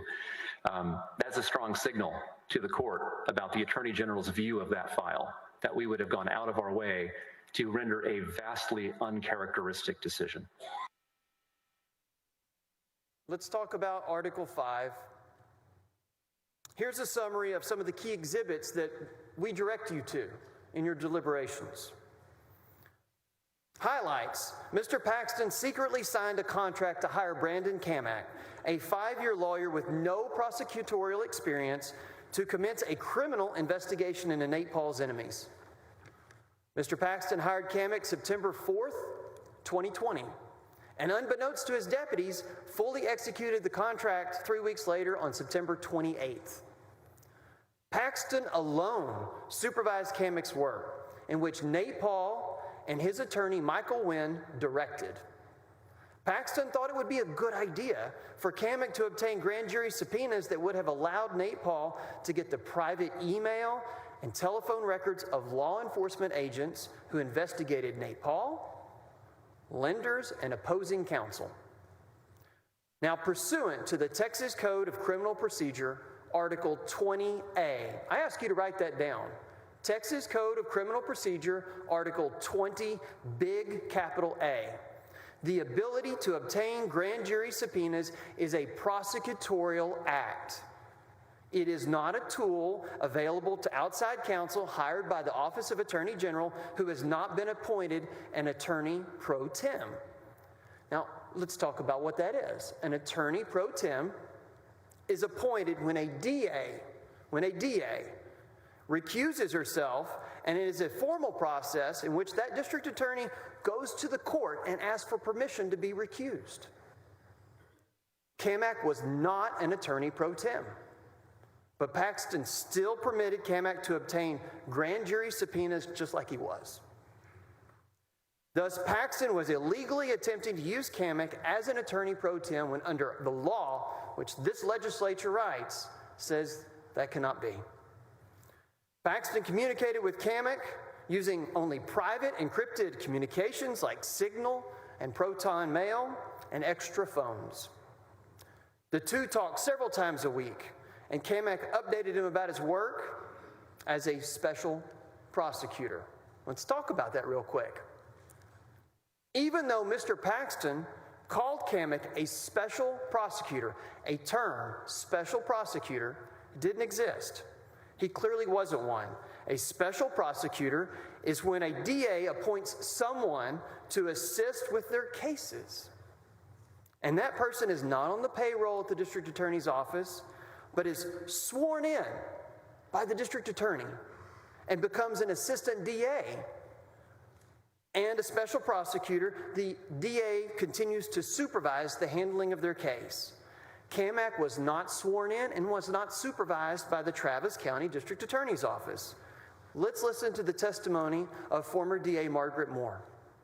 In what way? It is astonishingly untruthful. There is no way that anyone could interpret the facts as my appointing Mr. Kamak as a special prosecutor. I couldn't pick him out of a lineup today. I don't know him. So he wasn't a special prosecutor and he wasn't an attorney pro tem. Let's hear from By Mr. that Matute. time, the 29th, because the next day is when we go to the FBI and DOJ. By that time, I concluded that Mr. Paxton was engaged in conduct that was immoral, unethical, and I had a good faith belief that it was illegal. This entire investigation by Mr. Kamak was illegal. Let's listen to Ranger Maxwell. Now, would you agree with me, Ranger, that despite your concern or belief or hope that Mr. Wynn or Mr. Paul would say something incriminating or say something that would cause them exposure criminally, neither Mr. Wynn nor Mr. Paul ever asked you to do anything illegal? Yes, they asked me to interfere with a federal investigation, which is absolutely illegal. It's also obstruction of justice. Show me, Ranger, in the first hour or the second 2 hours on the investigation or the interview of July 21st or August 5th. You've got the transcript there for both of those. Counselor, you are showing me the evidence right here. It's a map of how he wanted the investigation to be done and to have the AG's office follow how this was to be investigated, along with targeting 6 individuals. Where they say, you say you reviewed the transcripts of the July 12th interview and you have reviewed the transcripts of the August 5th interview. Show me the language where in either one of those interviews, Ranger, did they ask you to commit a crime? They're not in the interviews, Counselor. They are in the document you're looking at right now. He lists 6 people as a person of interest to be targeted in this investigation. Where does it ask? It's an Operation Longhorn. What crime is Mr. Wynn or Mr. Paul asking you to commit by tendering this PowerPoint to you? They entered the PowerPoint and gave it to us to map out how they felt our investigation that they wanted to be created should go. What crime is committed, Ranger, by them asking you to investigate the legality of a search warrant? What crime is that? In my professional opinion, to create this investigation and follow through it would be obstruction of justice and interfering with a federal investigation. And finally, I ask you also to recall testimony of Mr. McCarty. And did you learn or see subpoenas, the grand jury subpoenas, that had been issued to players in the Mitty Foundation case? I saw a criminal grand jury subpoena that had been issued to a bank. What was your reaction to that? I was stunned. What do you mean? Explain it. I saw a criminal grand jury subpoena directed to a bank that was clearly seeking information that would have aided world-class Nate Paul's efforts against the Mitty Foundation. Why is that bad? Well, it's one thing is it's lawyer ethics 101, so that was the first thing that came to my mind. We are weaponizing the criminal process to aid a civil litigant, and that is a big no-no. Ethics 101. And Mr. Paxton has not disputed the testimony of Mr. McCarty. Now, Brent Webster, on behalf of Mr. Paxton, misled the Senate Finance Committee by stating that he had proof that Mr. Kamek was an attorney pro tem because he was allegedly being supervised by the Travis County DA's office. I remind you of this testimony. I want to talk about the appointment of special prosecutors, and I don't know if you or the general need to answer that. Is it rare for your office to appoint a special prosecutor? So is this a general question about special prosecutors? Is that just at the AG's office in general? Okay. Yeah, I'm happy to address that. So I would actually rather if General Paxton would address it, but if he knows this like backwards and forwards, he was a prosecutor, so he knows this issue very well. Well, I'm wondering who hired Brandon Kamek. Was right. So if I can address that. Sure. So our office entered into a contract for with Brandon Kamek to be outside counsel. And so he was serving as outside counsel for the AG's office. Now, I have, through the process of, I started, as you know, in October after this happened, I have interviewed ADAs from Travis County, and I've seen documents from Travis County that prove the fact that the Travis County DA's office made Brandon Kamek a special prosecutor. We did not make Brandon Kamek a special prosecutor. That was within the purview of the Travis County DA's office. So the special prosecutor word gets confusing at times because there's two types. One type of special prosecutor is a pro tem prosecutor, and a pro tem prosecutor can only be put in place when a DA's office recuses themselves from a case. And that's not what happened with the Brandon Kamek situation. We hired him to be outside counsel. That contract was signed by the general. And then he went to go work because he was hired on to assist the Travis County DA's office. And the news glosses this over. No one ever goes and looks at the Travis County DA's office's files. They don't give really deep interviews on these things. But the fact is, he went and said, I'm the guy that's going to be the outside counsel for the AG's office, and I'm here to assist on your investigation. And then through that process, he worked with them to get grand jury subpoenas, and that's how he became a special prosecutor. And I'm aware of the difference. I actually wrote the legislation that determined on pro tem who could actually be appointed. So yes, I'm familiar with it. This body knows the law. On September 29th of 2020, Jeff Mateer was leading a Zoom meeting about opioid litigation when he received an urgent message that there was an emergency. Mateer knew that it was something important. He learned that an individual representing himself as a special prosecutor for the Office of the Attorney General and Nate Paul's personal attorney had served a grand jury subpoena on a bank seeking information relating to Nate Paul and his activities.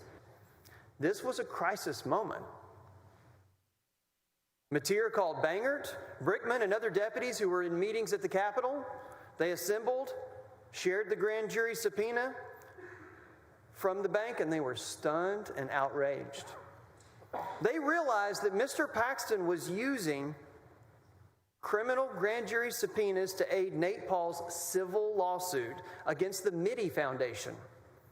In that room, Bangert, Mays, McCarty, Penley, Vassar, and Brickman for the first time started to share from their puzzle pieces what their office was doing to benefit Nate Paul, not realizing how it all connected. The puzzle pieces came together that day, and they realized they had a massive problem. Concerns of bribery were raised. Mr. Paxton had allowed Nate Paul to infect the office at the highest level. Despite all their efforts, Mr. Paxton's senior staff realized they could not stop him. They believed that he had committed crimes and abused his office, and that he had attempted to involve them. They knew they had no choice but to report them. Mr. Paxton's counsel has argued with each witness, save one, claiming that they should have spoken to Ken Paxton before they went to the FBI.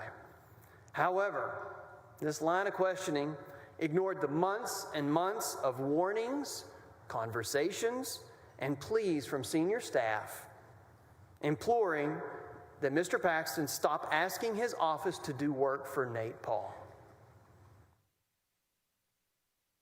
Here's a video. We were protecting the interest of the state, and ultimately, I believe, protecting the interest of the Attorney General, and in my view, signing our professional death warrant at the same time. Let's hear what Ranger Maxwell had to say. I told him that Nate Paul was a criminal. He was running a Ponzi scheme that would rival Billy Saul Estes, and that if he didn't get away from this individual and stop doing what he was doing, he was going to get himself indicted. And Mr. Mateer? I felt like we had been trying to protect Mr. Paxton. On several occasions, I'd gone to him, and really he was my boss. He'd become a friend. I cared for him. I cared for Senator Paxton. And I wanted him, I think in one of the memos I say, come clean. I wanted to help him. And Mr. Penley? I told him that I was trying to be a loyal subordinate and a friend, and I still considered myself a friend even up to that very day. And I was trying to walk him back from what I thought was a dangerous line he was trying to cross. And I told him all my reasons, that he could face criminal charges, bribery, other things. It could be a media scandal. He could get himself in a lot of trouble. He needed to leave this alone, to back away from it. I explained all the practical investigation difficulties, that we shouldn't be trying to investigate the feds, and there were many things we couldn't investigate. We didn't have the power. We didn't have a way to get at those sealed search warrants. That's the testimony that you've heard during this trial. Now, Mr. Paxton's response was swift, vicious, and wrongful. He followed the classic playbook of guilty: deflect, deceive, and demonize. Articles 6, 7, 8, and 15 detail Mr. Paxton's attempts to misuse state resources to conceal his bad conduct by lying and smearing the otherwise stellar reputations of his loyal staff. Again, we list out some of the exhibits that we would direct you to during your deliberations. Please write them down if you can. He used state resources to issue an internal OAG report before this last election that contained blatantly false statements and personal smears against the whistleblowers. Let me remind you of what Mr. Brickman said. In this report, if I asked you just to take three or four examples of things that you disagree with, have I asked you to do that? Yes. All right.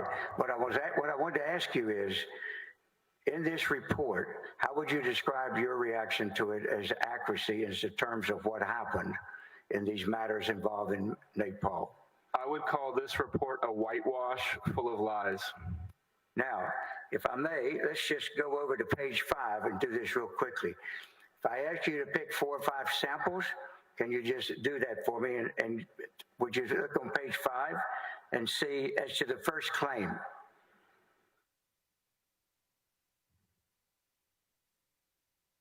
What is untrue about that claim? Do you see It what you says, are? on 2 prior occasions involving Nate Paul's interests, the Open Records Division sided with the government agency against disclosing to Nate Paul. That is not true. There was an Open Records decision that took no opinion as to the release of the documents.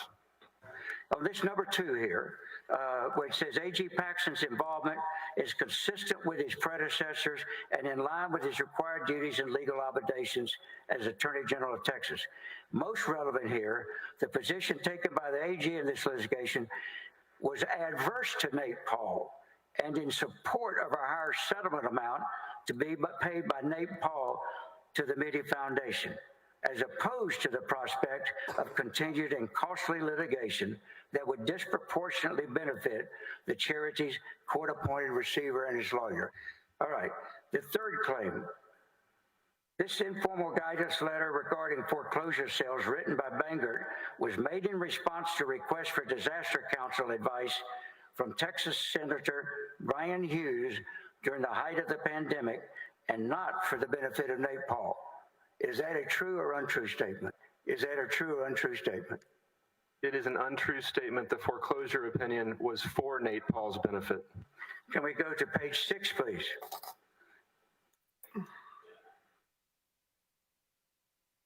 Look at the top. Kamak legally and properly exercised authority delegated to him by both A.G. Paxton and the TCDAO.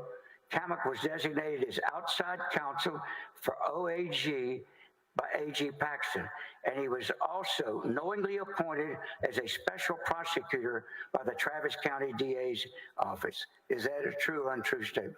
It is false.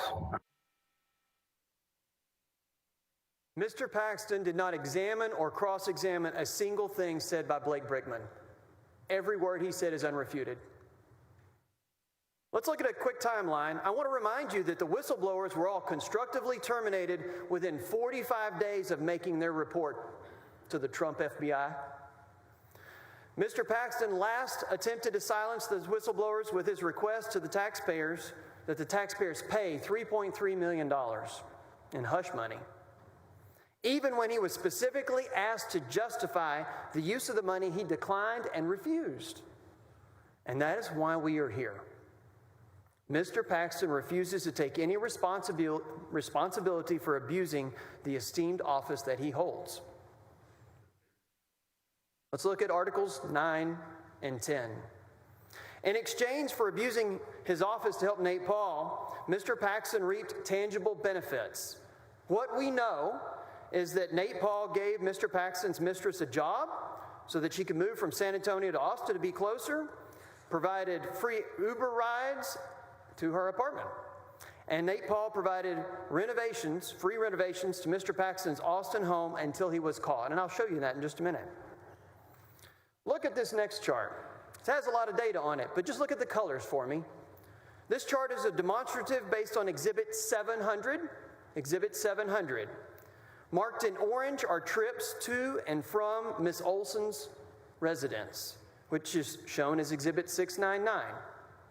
Marked in blue are trips to Nate Paul's residence. Exhibit 700 shows that Nate Paul set up an Uber account for Dave P. The account facilitated a covert means for Paxton to maintain his affair. The ride chart in this exhibit contains the latitude and longitude for each pickup and drop-off for Dave P.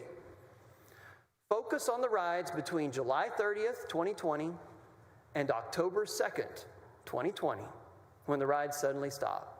October 2nd. Next, I show you this Uber exhibit also shows that the rides are paid for with a credit card linked to Nate Paul's billing address in Austin and not Ken Paxton's in Collin County. Not Ken Paxton's in Collin County. Next, I show you Exhibit 699, which shows that Laura Olson was hired by World Class Property Company July 6th, 2020, and reports to Nate Paul. Let's talk about a timeline that's really important. You've seen a lot of documents, but let's take a moment. I want to show you this timeline. It's important. This shows when Paxton found out about the whistleblower report to the FBI and the actions that he took immediately after that. Now, Penley emails Kamek to tell him to cease and desist at 9:18 on September 30th, 9:18 in the morning. At 10:35 that morning, Kamek forwards the email to Paxton's Proton mail address. Kamek relentlessly calls Paxton that morning as well. Only 4 hours later, Paxton decides to pay the Cupertino builders for renovation work completed in July. Completed in July, but we're paying them now, September 30th. He returns to Austin and arrives at the airport at 10 p.m. At 10:57 p.m., Dave P. takes an Uber to Nate Paul's house. Dave P. was picked up 1 block from Paxton's residence. The next day, October 1st, that was the 30th, the next day, October 1st, Cupertino Builders creates an invoice for Paxton at 7:50 p.m. The records show that this invoice was never sent to Mr. Paxton. That night, October 1st, Dave P. takes his last ride to the Pearl Lantana Apartments, where Laura Olson lives. We tried to call her as a witness. The court announced that she was present but unavailable to testify. Next, this is an invoice from Nate Paul's guy, Raj. Never sent to Paxton. He created it after it was due, and the metadata tells us so. The metadata tells us it was created on October 1, yet Mr. Paxton decided to make payment on September 30th for work that had been completed in July.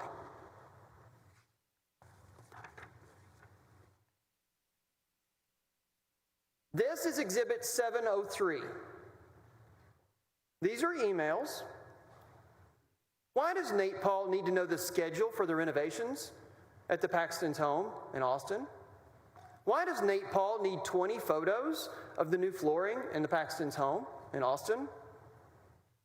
Mr. Wicker testified that he heard Kevin Wood tell Mr. Paxton, "I will have to check with Nate," at least 3 times. Kevin Wood, who avoided being served multiple times with subpoenas in this matter. There are no coincidences in Austin.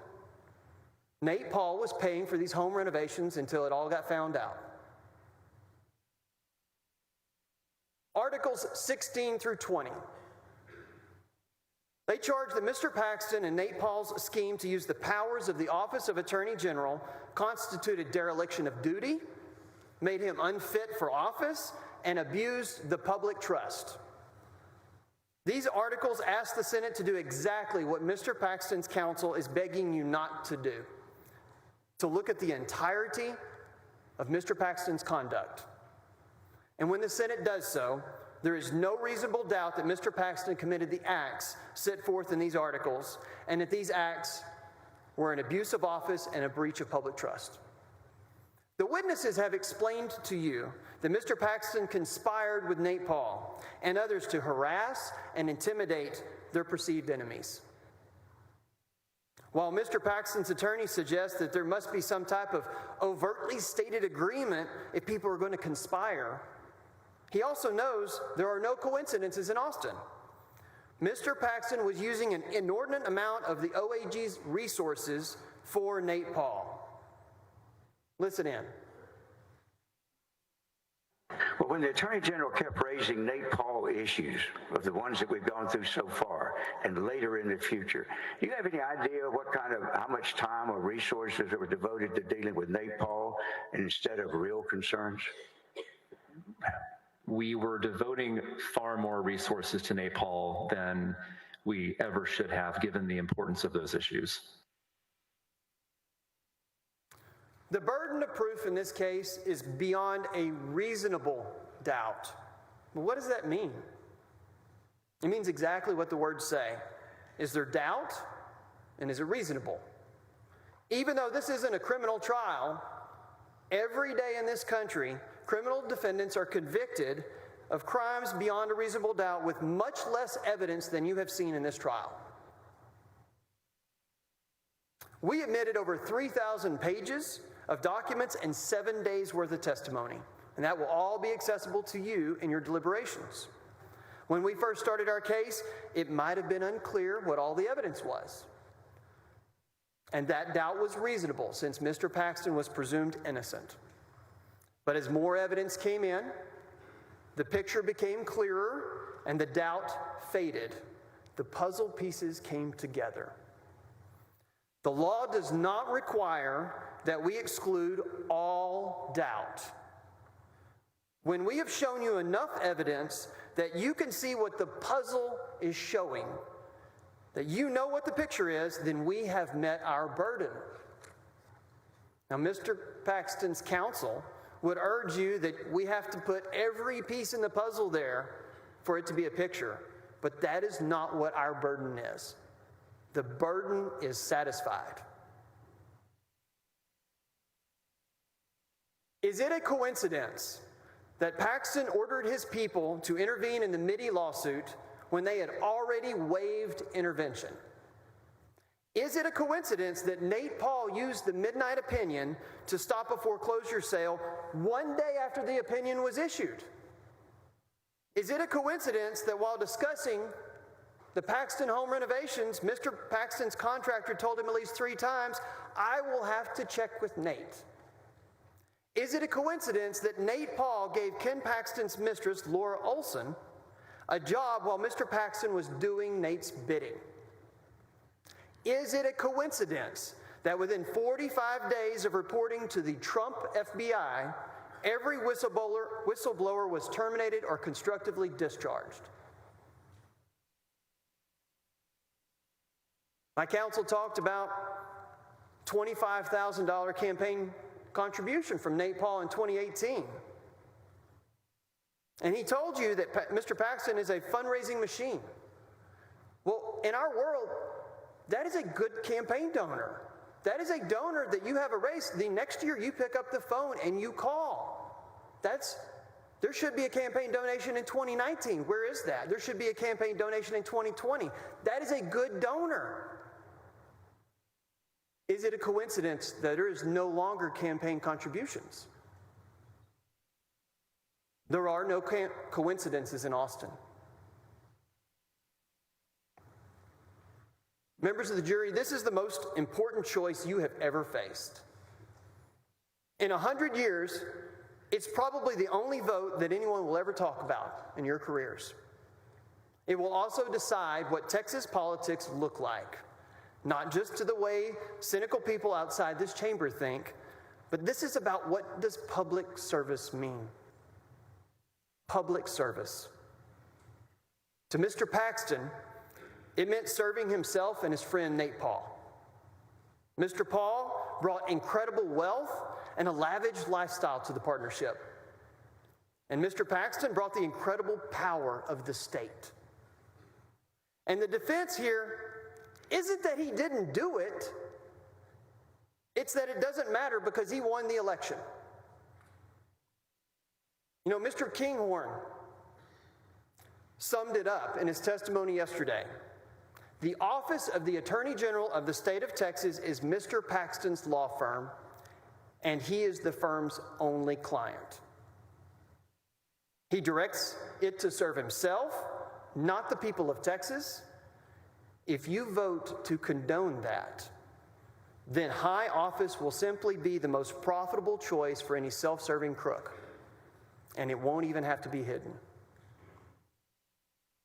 You're here despite political pressure because you believe that public service is a calling that you put people first. You have everything in common with the whistleblowers, each a faithful servant who has spent years fighting for their values with great integrity. Look at what Mr. Paxton did to them. Think of Ranger Maxwell. In September of 2020, he was a Hall of Fame hero with 40 years of experience, a man of honor above reproach. 1 month later, that lifetime of service meant nothing. When he was an obstacle to Mr. Paxton, he was suddenly a liar, a rogue, a liability that had to be fired. We say we back the blue in this building, but Mr. Paxton tossed him out with the others like the garbage. If you don't hold Mr. Paxton accountable, that could happen to any of us. Your entire legacy could be erased and rewritten on the whim of whoever wins the next election. That is a godless, rudderless morality, and it cannot be the new normal for Texas. We must have a shared standard of integrity, honesty, and service that transcends any election. Your vote will set that standard. Mr. Mayor, you have 10 minutes left. Now, at the beginning of trial, we watched all of you place your hand on Sam Houston's Bible and take your oath. Sam Houston's Bible. At that time, I reminded you that Sam Houston told Texans, do right and risk the consequences. Now is your time to do right.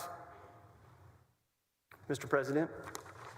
Mr. Leach is next. Mr. Leach, you have about 9 minutes.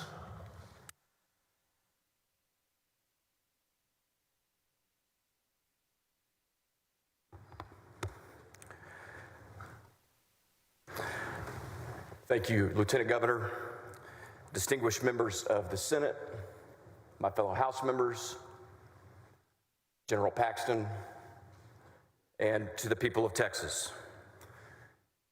Let's be very clear. None of us want to be here today. I don't, and I'm confident that you don't either. But here we are with a heavy and historic moment in front of us. I stand before you today humbly on behalf of the House Board of Managers to offer a few brief closing remarks. These remarks have not been reviewed by anyone. I didn't go to dinner with TLR last night. George P. Bush didn't have his speechwriter draft this for me. Karl Rove's not sitting in my office right now. This is me, and me alone. 10 days ago, as these proceedings commenced, I watched each of you, I sat right over here, and I watched each of you, senators, place your hand one by one on Sam Houston's Bible, swearing to impartially render a verdict based on the law and the evidence. And as Chairman Murr has just articulately outlined for you, the House Board of Managers believe that that evidence meets the high standard of beyond a reasonable doubt. And as strong as we believe the evidence to be, make no mistake, this is not an easy vote for you. It's not. It shouldn't be, and I trust that it's not. It wasn't for me. This will, if you're like me, be the hardest vote, the most difficult vote, the heaviest vote that you will ever cast in your time in the legislature. This proceeding, we've had a lot of discussion about whether this proceeding is civil or criminal in nature, and as we've learned, it's been a unique mix of both. But it's also very personal.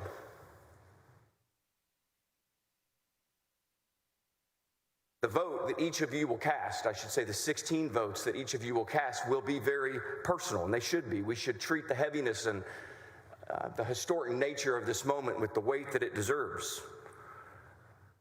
Members, senators, I certainly have done so. In voting to impeach General Ken Paxton, my dear friend, a political mentor, a brother in Christ, and a once trusted advisor, this has not just been a hard vote, this has been one of the most difficult things I've ever had to do in my life. Mr. Busby, you said in your closing that we're here because we hate Ken Paxton, and you could not be more wrong. I have loved Ken Paxton for a long time. I've done life with Ken Paxton. We've traveled together, attend church together, attended countless Cowboys and Baylor football games together. Heck, we're both former Baylor student body presidents. You have 5 minutes. I've block walked for Ken. I've donated to Ken, supported Ken. I've asked others to do the same. The first bill that I ever passed in the legislature in 2013, the only bill I passed that session, was sponsored by then Senator Ken Paxton, which is one of the reasons that this is so difficult for me and many of our House members, and I know for many of you it will be as well. Over the years, Ken and I have spent hours on the phone together. We've texted, we've called. For the first years after he was elected Attorney General, when he took office, I had an open door to the Attorney General's office. I could go up to the 8th floor anytime and visit with my friend. We talked politics and policy. We talked life. Members, I know, as I look across this floor, many of you had the same. But a few years ago, those calls stopped, and that open door was closed. And I became increasingly concerned and alarmed at what I saw. Your Honor, he's testifying, and this is not proper. This is not based on any of the evidence in this case. It's improper. Mr. Busby, this is closing argument. I understand what it is, but I'm just saying he's talking about personal things that were not put into evidence. Mr. Busby and Mr. Leach, the jury will decide what is evidence. Okay. Thank you, Lieutenant Governor. Members, senators, the point is, I know it's not lost on you, senators. This is difficult for me. It's been difficult for many of us, and I know it will be difficult for you, and it should be.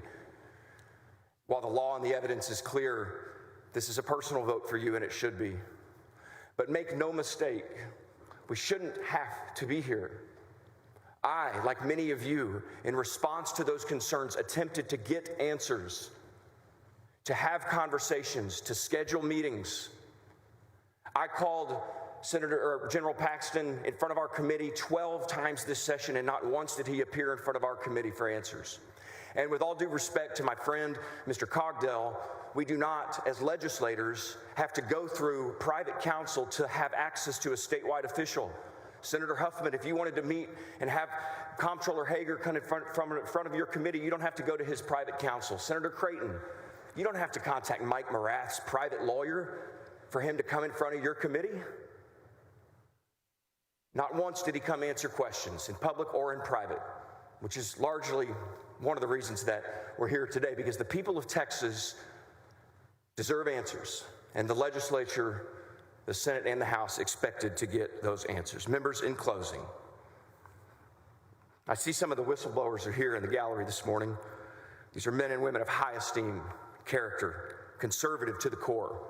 And you courageously spoke out, knowing the consequences and taking the risk, much like all of us have had to do and will have to do with this vote. I want you to know that the House has seen you and heard you. Mr. Maxwell, I see you.